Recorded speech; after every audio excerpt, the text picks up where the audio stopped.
Hey everyone, welcome back to my channel, or if you're new here, then just welcome.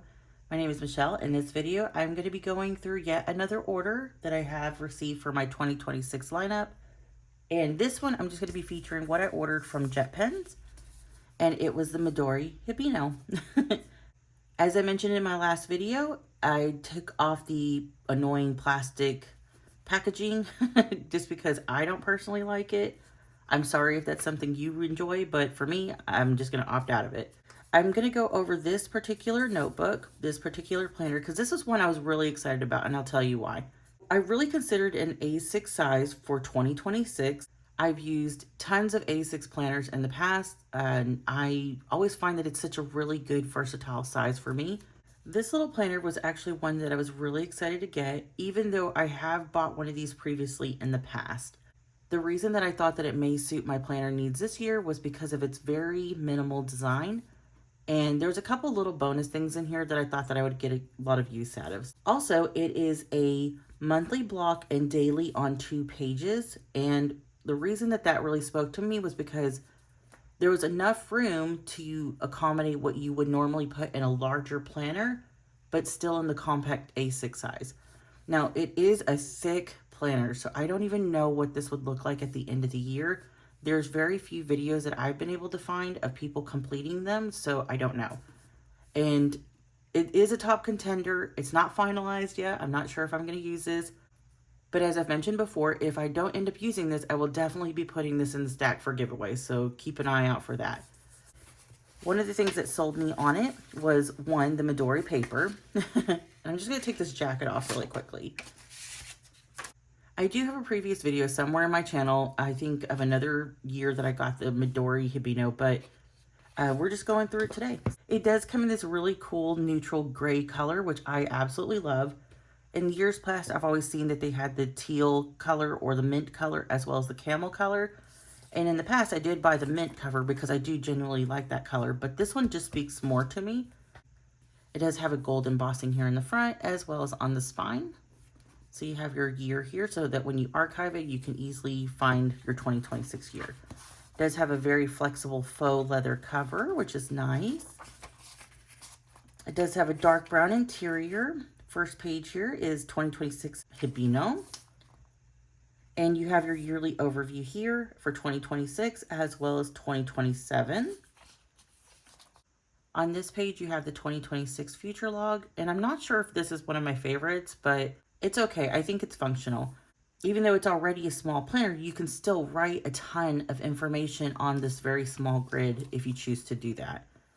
So you go directly into December monthlies, which are also gridded. And it does seem to have some holidays or information here, but I don't read Japanese, so I'm not sure. It does mark full moons, half moons, things like that. So you do have a little key down here at the bottom. So another thing that sold me on this was the smooth Midori cream paper. It is very nice. I really love the experience of this. This would be a good planner for daily use because the paper is very, very nice. As far as the print goes, it's not a aggressive black print. It is more sepia. It's very nice, very, very neutral. So I like it. Okay, so you have your highlights. So some of the highlights that you have on here, like I said, is it seems for different holidays. And I think on Sunday. There is no other weird shading like reds or blues for weekends or anything like that, which I appreciated. Okay, so we're going to go into dailies. Once you get to the end of the year, you do get 1 month in January for any future plans. Okay, so I had to film this part over again. So we're going to get back to it. My automatic cat feeder went off and my cats lost their mind. So I'm just going to start over. Okay, so we're into the dailies now. And there's a lot of features about the dailies that kind of sold me on this. So the first thing being that this is an A6 size. If I turn it over to the side, it's kind of like an A5 sheet of paper, right? So I think bullet journals already come up with this concept. And you can fit quite a bit of information on 2 pages, on 2 A6 pages, if you will. All right, so you do have your date over here. It is the first month of the year, January, and you have the day that you're on. So here's January the 1st. It's Thursday. I couldn't tell you what this means right here, but that's okay. It doesn't bother me. You do have some weather icons over here that you can document the weather for the day if you'd like. We don't get a lot of snow days here in Texas, but you know, I might find some use for that every now and again. You do have the moon phases as well, which is something that I was looking at because I do document the moon phases, and it's so much easier if it's already in there rather than using a clear color dot marker. I mean, it's not difficult, but it is, you know, just one less thing for you to do. You do have a timed hourly section over here. It is in military time. It looks like it has one of those invisible lines right here, so you can use it as a natural divider for the page. I also find that really helpful, so I thought about using it for my work tasks over here since it's more structured, and just regular daily tasks over here, maybe just happenings throughout the day. On this side, you do have a monthly overview as well as a number for the day that you're on. So out of 365 days, you're on day 1.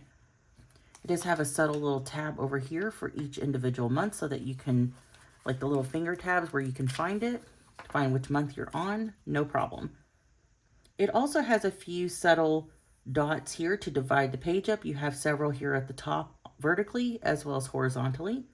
I thought about using this side as maybe like a daily tarot pull or maybe just regular journaling.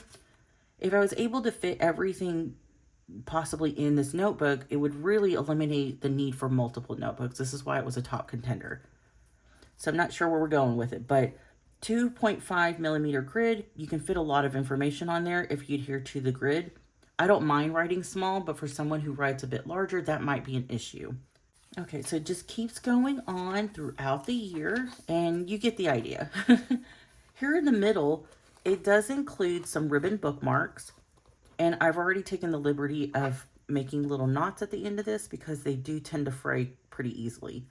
So keep that in mind. Okay, then we're just going to go towards the end. So another thing about this, which you have to know going in, is that because it is 768 pages, that's already a thick planner. There is virtually no room for additional pages. So you get like, I think 3 pages, maybe 4 pages in the back, which isn't a lot, but you could put some very vital information back there that you can reference quickly if you need to. And you do have a personal memo page back here where you could put all your contact information if you should lose it. So this is something that it was a top contender for me because I loved its minimal design. I love its layout. I think I could really use this in place of a couple different planners. Yay! I really hope that this would work out. I do have a couple other options, and like I said, nothing is final yet, so we'll see. And I'll get to those in another video. All right, guys, so I think that's going to be it for this one. If you have any questions or comments about the Midori Hibino, please leave them in the comment section down below. If you would like to follow me on here or any other type of social media platform, I have listed that information as well. And I hope to see you on the next one. Later.